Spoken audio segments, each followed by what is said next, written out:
The great crystal chamber of the Galactic Council buzzed with hundreds of different languages as representatives from across the galaxy took their seats. Ambassador David Harrison walked slowly through the massive doors, his black uniform standing out among the colorful robes and strange forms of alien diplomats. His face was pale and dark circles under his eyes showed he had not slept in days. Behind him, 2 other humans followed. Admiral Rebecca Stone wore her military dress uniform, her gray hair pulled back tightly. Dr. Jennifer Adams carried a small data pad, her hands shaking slightly as she gripped it. All 3 humans moved like people carrying a terrible weight. The chamber fell quiet as David reached the speaking platform in the center. Above him, holographic screens flickered to life, showing images that made several alien representatives turn away. The pictures showed burning buildings, melted metal, and ash-covered ground where a city had once stood. Honored members of the Galactic Council, David began, his voice echoing in the vast space. 3 days ago, the Vaktar Empire attacked our colony world of New Geneva. This was not a military target. There were no weapons factories, no army bases, no space docks for warships. The screens changed to show what New Geneva had been before the attack. Green parks where human families had walked together. Schools where children had learned about the stars. Hospitals where doctors had saved lives. Markets where people from different worlds had traded goods and stories. New Geneva was home to 50 million human civilians, David continued. 20 million were children under the age of 16. They were farmers, teachers, doctors, artists and shopkeepers. They grew food, built homes and raised families. They hurt no one. General Karath of the Vaktar Empire rose from his section. He was nearly 3 meters tall, with dark scales and yellow eyes that gleamed with satisfaction. The humans needed to learn their place in the natural order, he said, his voice a deep hiss. Weak species must bow to strong ones. We gave them a lesson they will not forget. David stared at the Vaktar general for a long moment. When he spoke again, his voice was very quiet, but somehow everyone in the chamber could hear every word. General Karath, did your people record the attack? Of course, Karath replied proudly. We broadcast it across our empire. Our citizens cheered as we showed these humans what happens to inferior beings who think they can stand equal to the Vaktar. You broadcast the murder of children as entertainment, David said. We showed our strength to all who would challenge us. David turned to face the council speaker, an ancient being made of pure energy who had kept peace in the galaxy for thousands of years. Speaker Valdris, humanity requests immediate justice. We demand that General Karath and his entire command structure be handed over to human authorities for trial. Speaker Valdris glowed with calming blue light. Ambassador Harrison, the council understands your anger. This attack was wrong and we offer our formal condemnation. However, we must seek peaceful solutions. We propose immediate mediation between your species and the Vaktar Empire. Perhaps reparations can be paid. Reparations. David's voice rose for the first time. You want to put a price on the lives of 20 million children? We must find a peaceful path forward, Valdris replied. Violence only leads to more violence. David laughed, but there was no humor in the sound. It was cold and bitter like winter wind through empty space. You speak of violence as if you understand what the word means. He walked closer to the council speaker's floating form. All of you sit here in your comfortable chambers talking about peace and mediation and the natural order of things. But you have forgotten something very important about humanity. The chamber grew quieter. Even the constant background whispers of translation devices seemed to fade away. We are the only species in this galaxy that discovered nuclear weapons before we discovered faster-than-light travel, David said. Do you understand what that means? We learned how to destroy our own planet before we learned how to leave it. Admiral Stone stepped forward. Every human child learns about the nuclear age in school. We teach them about the moment our species held the power to end all life on our world. We teach them about the leaders who almost used that power. We teach them how close we came to making our own planet a dead, radioactive rock floating in space. Other species develop nuclear technology for power generation, for peaceful energy, David continued. We developed it specifically as a weapon. We split atoms not to light our cities, but to destroy our enemies so completely that their shadows would be burned into stone. Dr. Adams spoke for the first time, her voice barely above a whisper. We are the species that survived our own destructive nature. We learned to live with weapons that could end our civilization in an afternoon. Most importantly, we learned that sometimes total destruction is the only answer to total evil. David turned back to General Karath. You want to teach humans about strength? You want to show us our place in your natural order? He smiled, and several alien delegates moved away from the humans without knowing why. You have just reminded us of something we had almost forgotten. The humans began walking toward the exit. David stopped at the chamber doors and looked back at the hundreds of alien faces watching him. The Galactic Council has 48 hours to deliver General Karath and his command staff to human space for justice, he said. After that, you will all learn what happens when the species that invented nuclear weapons gets truly angry. The massive doors closed behind the three humans with a sound like thunder. In the silence that followed, General Karatha's proud hissing slowly faded as he noticed the other delegates quietly moving away from the Vaktar section. For the first time in his long military career, the general felt something he had never experienced before: fear. Captain Emma Walsh was drinking coffee in her small cargo ship's kitchen when the message came through. She had been hauling medical supplies between star systems for the past 5 years, enjoying the quiet life of a civilian trader. The secure communication device in her ship's control room had been silent for so long that she had almost forgotten it existed. The device started beeping with a pattern she remembered from her military training 20 years ago. 3 short beeps, 3 long beeps, 3 short beeps. Emergency protocol. Emma ran to the control room and activated the receiver.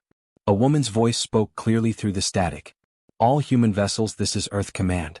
Protocol 7 is now active. Return to human space immediately. This is not a drill. Protocol 7 is active. Emma's hands began to shake. Protocol 7. She remembered learning about it during basic training, but her instructor had said it would never be used. It was the code for total war. The kind of war where entire species stopped existing. Around the galaxy, the same message reached thousands of human ships. Cargo haulers, passenger transports, research vessels, mining ships, and deep space explorers all received the same order. Within hours, every human civilian ship began turning toward home. On Earth, retired General Thomas Blake was working in his garden when a military transport landed in his backyard. The old man looked up from his tomato plants as Admiral Rebecca Stone stepped out of the aircraft. "Tom," she said simply, "we need you." Thomas wiped dirt from his hands and looked at his friend's face. He could see the answer to his question before he asked it, but he asked anyway. "How many?" 50 million. All civilians. They broadcast it as entertainment. Thomas walked to his house and returned carrying a military duffel bag that had been packed and ready for 15 years. "Where do you need me?" "Mars orbital shipyards. We're converting everything." Similar scenes played out across Earth. Retired soldiers, veterans who had become farmers, teachers, shopkeepers, and office workers all received the call. They kissed their families goodbye, promised to return, and climbed aboard military transports. Most of them had hoped they would never wear a uniform again. Now they understood that hope had been foolish. At the massive industrial platforms orbiting Mars, factory manager Michael Roberts watched as work crews began stripping apart half-completed passenger ships. The peaceful vessels that had been under construction were being torn down to their basic frames and rebuilt as something entirely different. "What are we building now?" asked his assistant, Sarah Chin. Michael looked at the technical specifications on his tablet. The new designs showed weapons systems he had only read about in classified military journals. "We're building nightmares," he said quietly. In the research laboratories beneath Luna's surface, Dr. Jennifer Adams worked alongside teams of scientists who had been called back from retirement, vacation, and civilian jobs. They were taking technologies that had been developed for peaceful purposes and adapting them for war. The antimatter containment systems used in civilian power plants were being modified to create warheads more powerful than anything the galaxy had ever seen. Gravitational manipulation drives that moved cargo ships were being converted into weapons that could tear holes in space itself. Medical nanites designed to repair human tissue were being reprogrammed for purposes that made Jennifer sick to think about. "Are we really going to do this?" asked Dr. James Crawford, one of her oldest friends. Jennifer stopped typing and looked at the pictures of New Geneva that covered every wall in the laboratory. Pictures of burned playgrounds where children had been playing when the bombs fell. Pictures of hospitals that had been deliberately targeted while patients were inside. "Jim, do you remember what we learned about the nuclear age in school?" "Of course. Our ancestors almost destroyed the world." "Do you remember why they built those weapons in the first place?" James nodded slowly. "Because sometimes there are enemies so evil that total destruction is the only answer." "The Vaktar thought they were dealing with soft civilians who would beg for mercy," Jennifer said. "They're about to learn that every human carries the DNA of the species that survived the nuclear age. We know how to build weapons that can end worlds and we know when to use them." Across human space, the transformation continued. Merchant ships became missile platforms. Exploration vessels became stealth reconnaissance craft. Scientific research stations became weapons laboratories. Most frightening of all, the humans worked with calm efficiency, as if they had been preparing for this moment their entire lives. The galaxy's intelligence services noticed the unusual activity but dismissed it as meaningless posturing. How could a species known for peaceful trade and scientific cooperation pose any real threat to the mighty Vactar Empire? What they failed to understand was that humans had never been naturally peaceful. They had learned peace the hard way, after nearly destroying themselves with their own weapons. Every human city had monuments to the nuclear age, reminders of how close their species had come to extinction. Every human child learned about the leaders who had held the power to end the world and chose not to use it. But the Vactar had changed the rules. They had shown that in this new war, civilian lives were legitimate targets. They had broadcast the murder of children as entertainment. They had reminded humanity of something it had tried very hard to forget. Sometimes the only way to ensure peace is to completely destroy those who threaten it. Admiral Stone stood on the bridge of her flagship and watched as the last civilian ships arrived in human space. Around her, thousands of vessels were being converted from tools of peace into instruments of absolute war. "Admiral," reported her communications officer, "we're receiving surrender offers from 12 different species. They're afraid we'll think they supported the Vactar attack." Rebecca nodded grimly. "Send the same message to all of them. Humanity has no quarrel with any species except the Vactar. Stay out of our way and you will be safe." The awakening was complete. The galaxy was about to learn why humanity's own history books spoke of their violent past with such fearful respect. Admiral Rebecca Stone stood on the bridge of her flagship, the UHS Defiance, watching as thousands of human ships moved into formation around her. Through the massive viewing windows she could see vessels of every size and type. Military destroyers floated alongside converted cargo haulers. Research ships bristling with new weapons flew next to passenger transports that had been turned into troop carriers. "Admiral, final count is in," reported her aide, Lieutenant Commander John Peters. "We have 11,437 vessels ready for deployment." Rebecca nodded without taking her eyes off the fleet. In just 5 days, humanity had assembled the largest military force in galactic history. More importantly, every ship carried weapons that operated on principles the galaxy had never seen before. "Ma'am, incoming transmission from the Galactic Council," announced the communications officer. "Put them through." The holographic image of Council Speaker Valdris appeared in the center of the bridge, the ancient energy being pulsed with urgent blue light. "Admiral Stone, the Council demands that you halt this military buildup immediately. Your fleet movements are causing panic across 17 star systems." "Speaker Valdris, our fleet movements are no concern of yours," Rebecca replied calmly. "We are operating entirely within human space." "But your intentions are clear," Valdris protested. "The Vactar Empire has agreed to pay substantial reparations for the attack on New Geneva. Surely we can reach a peaceful resolution." Rebecca's expression did not change. "The time for reparations ended when they turned the murder of our children into a celebration. Tell me, Speaker Valdris, in your species' long history, have you ever faced complete extinction?" "Admiral, surely reasonable beings can find a way to avoid such destruction." "There will be peace," Rebecca said, her voice carrying absolute certainty. "But it will be the peace that comes when those who threaten human children no longer exist to make such threats." The transmission ended. Around the bridge, her crew continued their preparations with the mechanical precision of professionals who had been training for this moment their entire careers. In the intelligence center deep within the ship, Colonel Mary Thompson studied the reports coming in from human reconnaissance vessels. These were not ordinary military scouts. Human intelligence gathering had become something the galaxy had never seen before. "Colonel, we've completed mapping of all Vactar military installations," reported Captain William Hayes, her intelligence chief. "Just the military targets?" Mary asked. "No, ma'am. We've also mapped their civilian population centers, industrial facilities, agricultural worlds, cultural sites, government buildings, and historical archives. The computers are recommending we target everything simultaneously." Mary stared at the tactical displays showing the Vactar Empire. Red dots marked military bases and warships. But there were thousands of other markers too. Blue dots for cities. Green dots for farms. Yellow dots for schools and hospitals. Orange dots for museums and libraries. "They made civilian targets legitimate when they attacked New Geneva," she said quietly. Now every Vactar civilian, soldier, politician, and historian becomes a potential threat to human children. Meanwhile, throughout Vactar space, human reconnaissance drones moved like invisible ghosts. These devices were not designed to simply observe enemy movements. They were mapping the internal structure of planets, the weak points in space stations, the exact locations of power plants and communication centers. Captain Robert Hayes commanded one of the human scout ships operating deep in enemy territory. His vessel, the UHS Shadow, used cloaking technology that bent light around it, making it completely invisible to Vactar sensors. "Captain, we've identified the quantum resonance frequency of their planetary shields," reported his science officer, Dr. Diana Clark. "Our weapons can be calibrated to bypass them entirely." Robert nodded as he watched Vactar warships patrol their home system, completely unaware that human scouts were analyzing every detail of their defenses. "What about their military command structure?" "We've located General Karatha's flagship and traced the communication networks to every senior officer in their fleet. We can eliminate their entire chain of command in the first 30 seconds of the attack." In the Vactar Empire, General Karath prepared his own forces with confident arrogance. His species had conquered 47 different civilizations over the past 1,000 years. These humans, despite their large fleet, would be crushed like all the others. "How many ships do the humans have?" he asked his intelligence chief.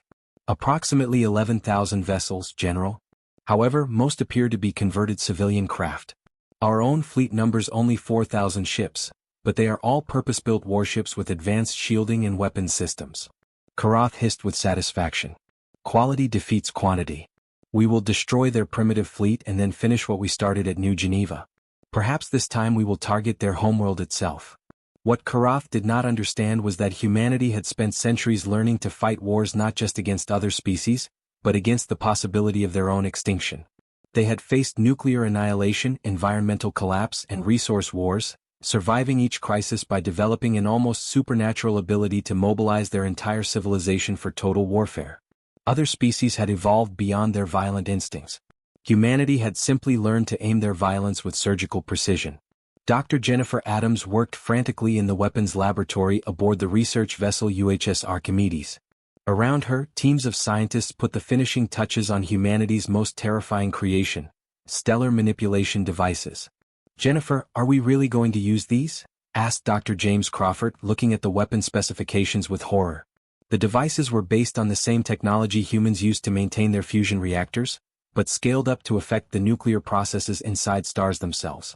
They could make a sun burn brighter, dimmer, or cause it to collapse into a black hole. "The Vactar wanted to demonstrate their superiority by murdering our civilians," Jennifer replied. "They will learn what happens when you teach the species that survived the nuclear age that civilian lives are acceptable targets." The storm clouds were gathering, and when they broke, the galaxy would learn why humanity's greatest fear had always been the darkness that lived within their own hearts. The attack began without warning at exactly 0300 Galactic Standard Time. Across 17 star systems, human ships appeared simultaneously from hyperspace, dropping their cloaking devices like predators revealing themselves to prey that had nowhere to run. Captain Robert Hayes stood on the bridge of the UHS Retribution as it materialized above Vactar Prime, the enemy's homeworld. Around him, his crew worked with deadly calm, their faces showing no emotion as they prepared to unleash weapons the galaxy had never imagined. "Quantum tunneling torpedoes armed and ready," reported Weapons Officer Diana Clark. "Target locked on planetary core." "Fire," Robert ordered. The weapons that humanity deployed defied everything the galaxy understood about warfare. Instead of hitting shields and armor, the quantum torpedoes simply appeared inside their targets, bypassing all defenses through dimensional manipulation. The massive orbital defense stations that had protected Vactar Prime for 1,000 years simply ceased to exist, their matter converted directly into energy. On the planet's surface, General Karath watched in horror from his command bunker as his mighty space fortresses vanished in flashes of brilliant light.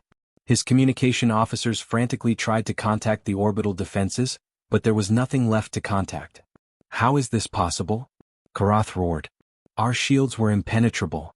"General, the human weapons aren't hitting our shields," reported his science advisor, his voice shaking with fear. "They're appearing inside our ships. It's as if they're using some form of dimensional teleportation." Across the Vactar Empire, the same impossible scene played out on world after world. Commander William Scott led the human task force attacking the industrial worlds of the Outer Rim. His ships released clouds of nanites that had been reprogrammed from medical devices into something far more sinister. The nanite clouds didn't just destroy the Vactar factories and shipyards. They consumed them, breaking down matter at the molecular level and using the raw materials to create more nanites. Within hours, entire industrial complexes were reduced to gray dust that spread across the landscape like a plague. "Sir, the nanites are working perfectly," reported his tactical officer. "They're consuming all Vactar technology but ignoring natural materials. The planets will remain habitable, but there won't be any Vactar left to inhabit them." Dr. Jennifer Adams monitored the most terrifying phase of the attack from aboard the research vessel UHS Archimedes. Her team had deployed stellar manipulation devices throughout Vactar space, weapons that could affect the very stars themselves. "Initiating stellar cascade in the Vactar home system," she reported to Admiral Stone, her voice steady despite the magnitude of what she was about to unleash. The Vactar sun began to change color, shifting from its normal yellow glow to an angry blue-white as its nuclear processes accelerated beyond control. The star that had given life to the Vactar homeworld for billions of years now had perhaps 6 hours before it would expand and consume every planet in the system. General Karath felt the ground shake beneath his bunker as massive earthquakes began tearing his world apart. The dying star's increased radiation was already heating the planet's atmosphere to lethal levels. "All ships retreat to the secondary systems," he ordered desperately. But there were no secondary systems to retreat to. Human forces had struck everywhere at once, using intelligence gathered by their invisible reconnaissance ships to target every Vactar world simultaneously. Lieutenant Commander Patricia Anderson commanded the final phase of the human assault: information warfare. Teams of human cyber specialists didn't just destroy Vactar databases and communication networks. They systematically erased every trace of Vactar civilization from galactic records, archives, and historical databases. "Ma'am, we've successfully deleted all Vactar entries from the Galactic Library," reported her computer specialist. "We're also removing them from trade records, diplomatic files, and even tourist databases. Within a few years, it will be as if they never existed. The Vactar wouldn't just be extinct. They would be forgotten, their entire history wiped clean from galactic memory as if they had been nothing more than a bad dream." On his dying world, General Karath made one final transmission to the Galactic Council. His image appeared on screens throughout the galaxy, his scales burned and his eyes filled with terror. "This is General Karath of the Vactar Empire," he gasped, his voice barely audible over the sound of his world tearing itself apart. I was wrong. The humans, they're not like other species. They don't fight wars to win territory or resources. They fight to completely erase their enemies from existence."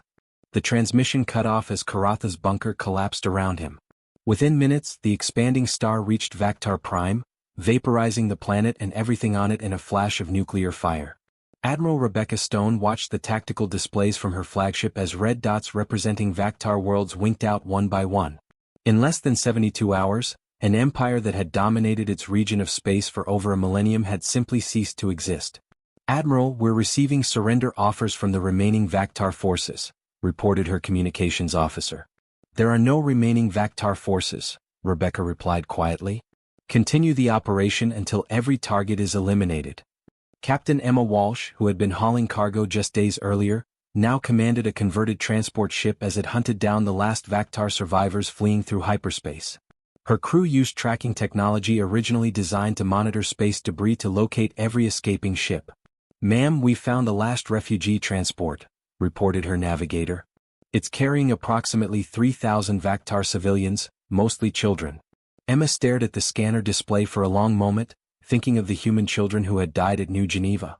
Children who would never grow up, never have families of their own, never see another sunrise. "Fire," she ordered.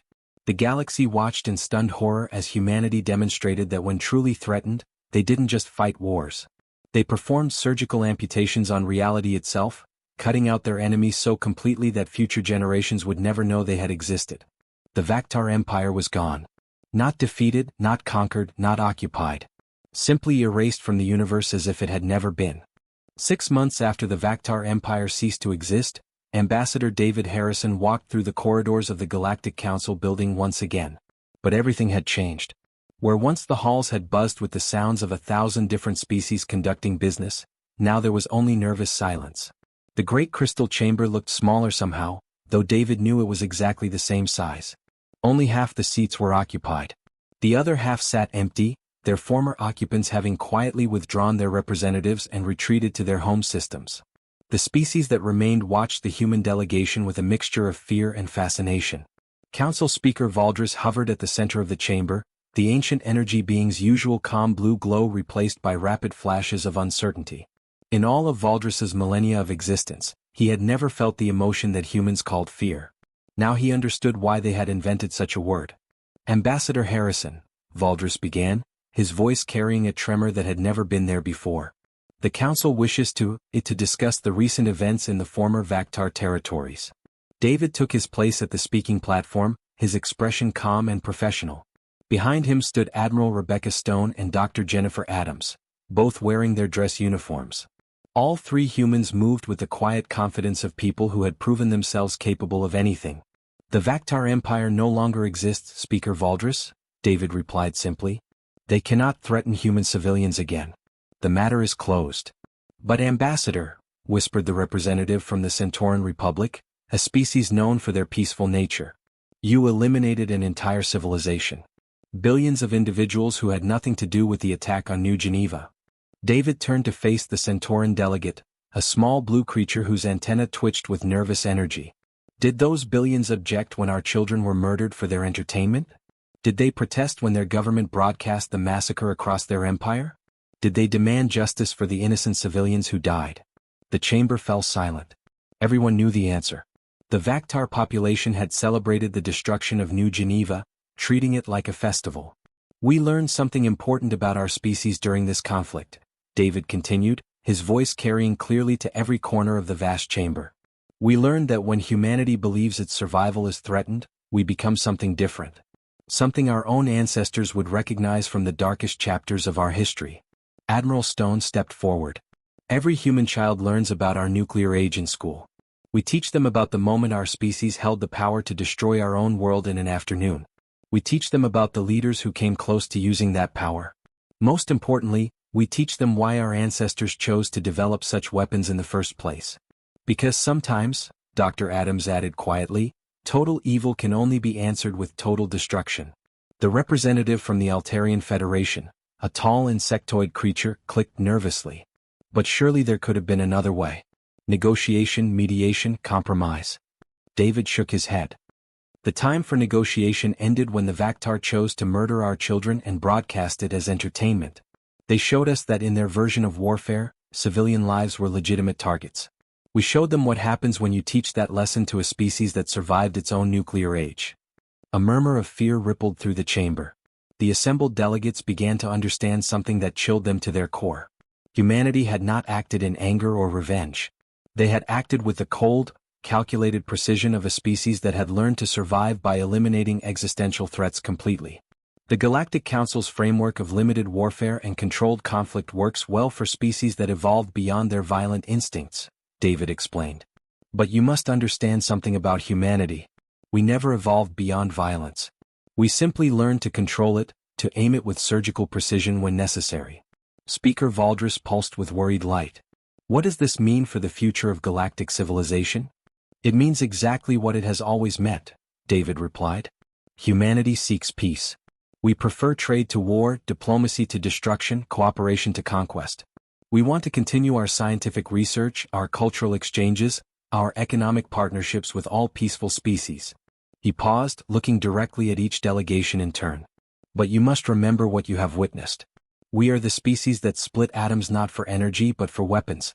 We reached for the stars not just from curiosity, but because we knew we might need to flee our own destructive capabilities. Admiral Stone's voice was firm but not threatening. We return now to our borders, to our peaceful activities and scientific cooperation. We bear no ill will toward any species that means us no harm. But there is an old human saying that you should all remember. There are old species and bold species, but there are no old, bold species who threaten humanity twice. The three humans began to leave the chamber. David stopped at the massive doors and looked back one final time. The galaxy is safer now. Not because we removed a threat, but because everyone understands the consequences of creating new threats to human civilian populations. As the human delegation departed, the remaining council members sat in unprecedented silence. In the months that followed, interstellar law would be quietly rewritten. New protocols emerged, unspoken but universally understood. Trade agreements with human worlds suddenly became the most sought-after contracts in the galaxy. Diplomatic relations with Earth were upgraded to the highest priority for every remaining civilization. Border disputes that might have involved human colonies were resolved immediately in humanity's favor, without even being brought to council. The galaxy had learned its lesson. Humanity could be negotiated with, traded with, even disagreed with on minor matters. They were still the same species that had contributed art, music, literature, and scientific discoveries to galactic civilization. But they must never, ever be pushed to believe their species' survival was at stake again. The galaxy had learned what happens when the species that invented nuclear weapons gets truly angry. And they would spend the rest of their existence making sure they never forgot that lesson.